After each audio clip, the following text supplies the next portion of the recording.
Alors voilà votre travail, votre mission pour cette vie.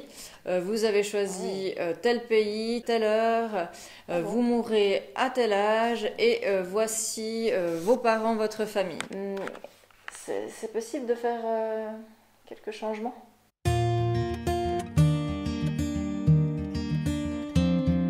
Bonjour à tous, bienvenue sur ma chaîne Elodie Mazza. Vous écoutez la boîte à questions des humains en chemin où je réponds aux questions que vous m'envoyez par mail ou celles que je reçois souvent en présence dans ce que je transmets dans mes activités. Et aujourd'hui, je réponds à la question comment se connecter à sa mission de vie, à sa mission d'âme, à notre rôle sur Terre. Vous avez certainement déjà dû souvent entendre cette phrase, ces mots mission de vie.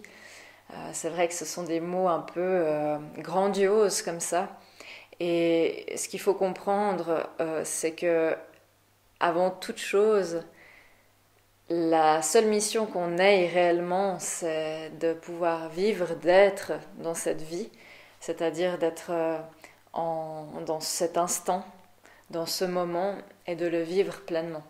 Mais pour aller un petit peu plus loin dans la réflexion, euh, je dirais que plus on va se connecter à ce divin en nous, à votre lumière, plus vous allez vous connecter à cette présence, à ce soi, à ce moi supérieur en vous.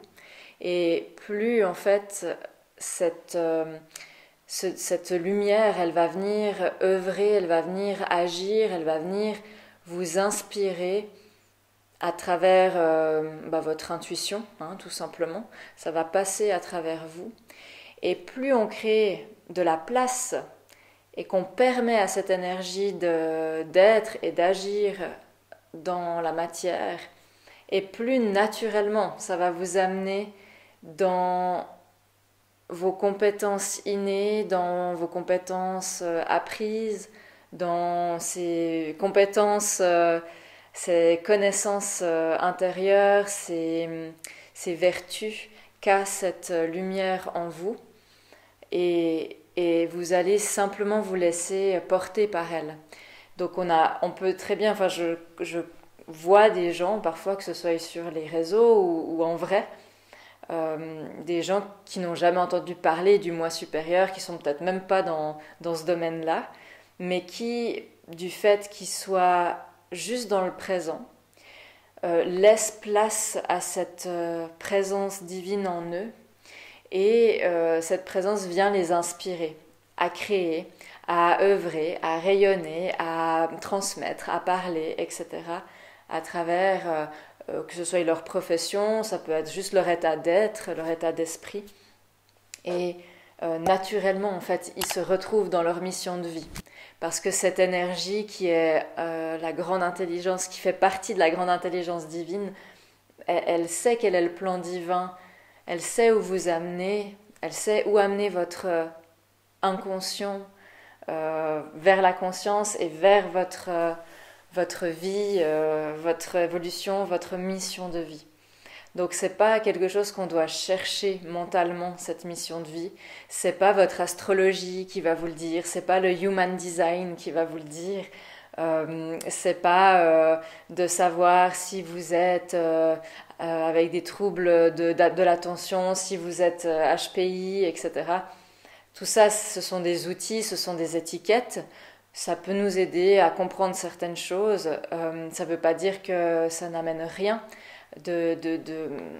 dans la personnalité qu'on est ou dans les caractéristiques qu'on peut retrouver dans notre humain. Mais malgré tout, la source de qui vous êtes et votre réel soi, bah c'est cette lumière-là. Et c'est que cette lumière-là qui est éternelle, qui est omnisciente, omniconsciente, omniprésente, omnipotente, qui est le tout et une partie de ce tout, qui pourra réellement œuvrer sincèrement avec ce qu'elle est et les vertus du divin à travers elle dans cette vie. Donc c'est ça pour moi la mission de vie. Je vous laisse méditer avec ça, laissez poser ces mots en vous et arrêtez de savoir si vous devez aller à gauche ou à droite ou si vous devez faire fleuriste ou ouvrir un cabinet de médiumnité pour vous sentir mieux dans vos vies, parce que ce ne sera pas ça la mission de vie.